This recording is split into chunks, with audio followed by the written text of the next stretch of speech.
So in the meantime, we're going to be answering Mitre's question that was on Facebook, and she asked me, when are the best places to skydive in New Zealand?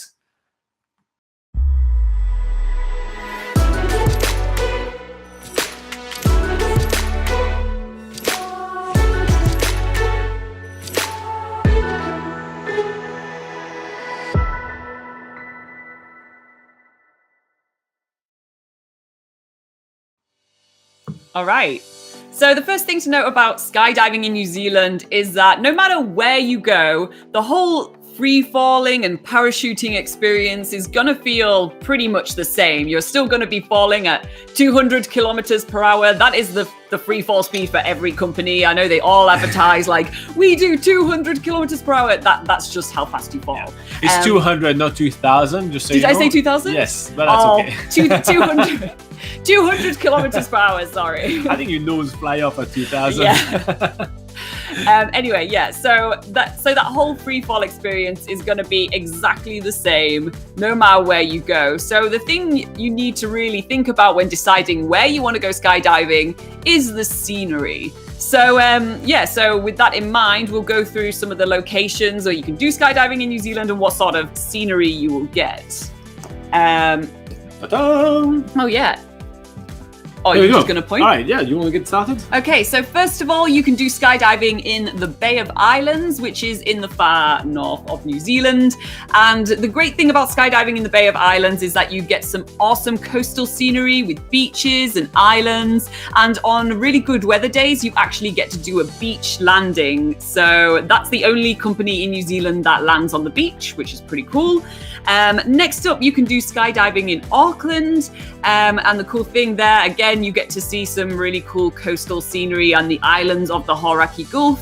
But also they are actually now doing the highest skydive in New Zealand. So if you want to get more time doing the free fall, I'm sure it'll be over 90 seconds now. It'll be like, I'm not 100% sure, but over 90 seconds. 90 seconds free fall. So that's a pretty long time.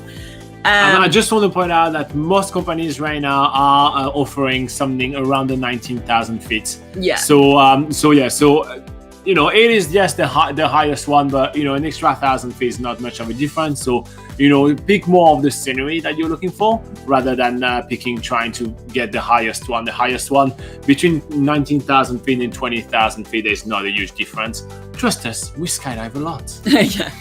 So next up there is Topo, and skydiving over Topo means that you are skydiving over the largest lake in New Zealand. This lake is so big that they say you can fit the entirety of Singapore right inside it, and it's still bigger than Singapore. So this lake is seriously huge, and also you get to see views on a clear day of Mount Tongariro and Mount Doom, from the Lord of the Rings. So all those volcanoes you'll get to see as well, which is really cool. Also, there is the... do you want to say some? Or shall I keep going? You know what? You do Abel Tasman, I do the next one. Okay. Also, there is skydiving in Abel Tasman, which is in the north of the South Island. And there you'll get some more awesome coastal scenery. It's really famous for its golden sandy beaches and lush green forests. So again, that makes a really, really awesome place to skydive. Take it away, Robin. All right, here you go. You take the pen. All right, so the next one will be Franz Josef Glaciers, which is over the beautiful glaciers. Skydive France is a really awesome place to skydive in because you have a beautiful... Oh, I did the same here. We have a beautiful view of the beautiful glaciers of New Zealand. So it's stunning views of the Southern Alps, beautiful views of the glacier. It's a very unique one, and they too go up to 19,000 feet, so a bit like the other ones. Moving on, we get Wanaka. So Wanaka, there is the lake, there is the Southern Alps, there is a lot of farmland. The thing that I really like about Wanaka is that they get really busy, and because they get really busy, if you're lucky, you get a skydive at sunrise because they need to open really early, which is what happened to us. Check out the videos. Actually, almost all the skydive we're talking about right now, we've done them. And we actually have videos about them on the channel. And so skydive at sunrise is absolutely stunning. I cannot stress enough how amazing that was. Then we're moving on to Queenstown. So now in Queenstown, you get you get stunning, beautiful views, and they work really well with Skydive Wanaka. So if one of them is fully booked, they move you to the other one. And there's also Glenorchy, which is stunning. They all work very well together.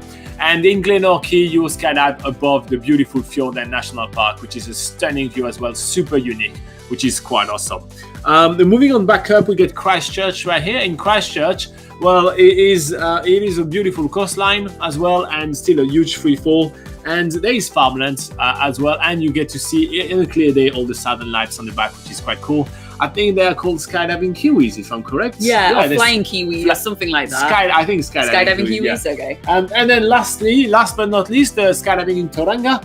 Now the skydive in Tauranga is not the cheapest in the country, I'll be honest with you guys, but you get Mount Maunganui, you get the city of Tauranga, and you get a few islands dotting the place, so it's worth considering as well. But yeah, there is a lot of choices. Now, if we were to pick, like I think Laura and I are going to pick 2 each, just to give you a bit of an insight. But okay. I think I will pick the Skydive Bay of Island, because I really like the option to be able to land on the beach if that happens. And they got me to skydive with a broken arm. You guys should watch this video. I have a massive cast, and I'm skydiving with it. It was really epic. And I think I'm going to pick Skydive Franz as well, because I really love the glacier views. I was going to pick Franz, Joseph. Well, here you go, Skydive Franz. But for more mountain views, I would say go for in Queenstown, maybe with the Glenorchy. They're called Southern Skydive, I think, or Southern Alps Skydive in Glenorchy. To get some more mountain views, I would definitely say go for that one. Yeah. But for awesome coastal scenery, which I feel like is more my thing as well, I would go for Abel Tasman Skydive too. And if you're on the budget, the cheapest skydive in the country is in Topo. Yep. All right. I hope that this helped you planning your trip. Obviously, we do have a lot of articles about skydiving in New Zealand on BackpackerGuide.NZ. So make sure you check that out. We actually put some links in the description below of exactly the right article that we are talking about. And yeah, if it's helpful, like, subscribe, and do all of that.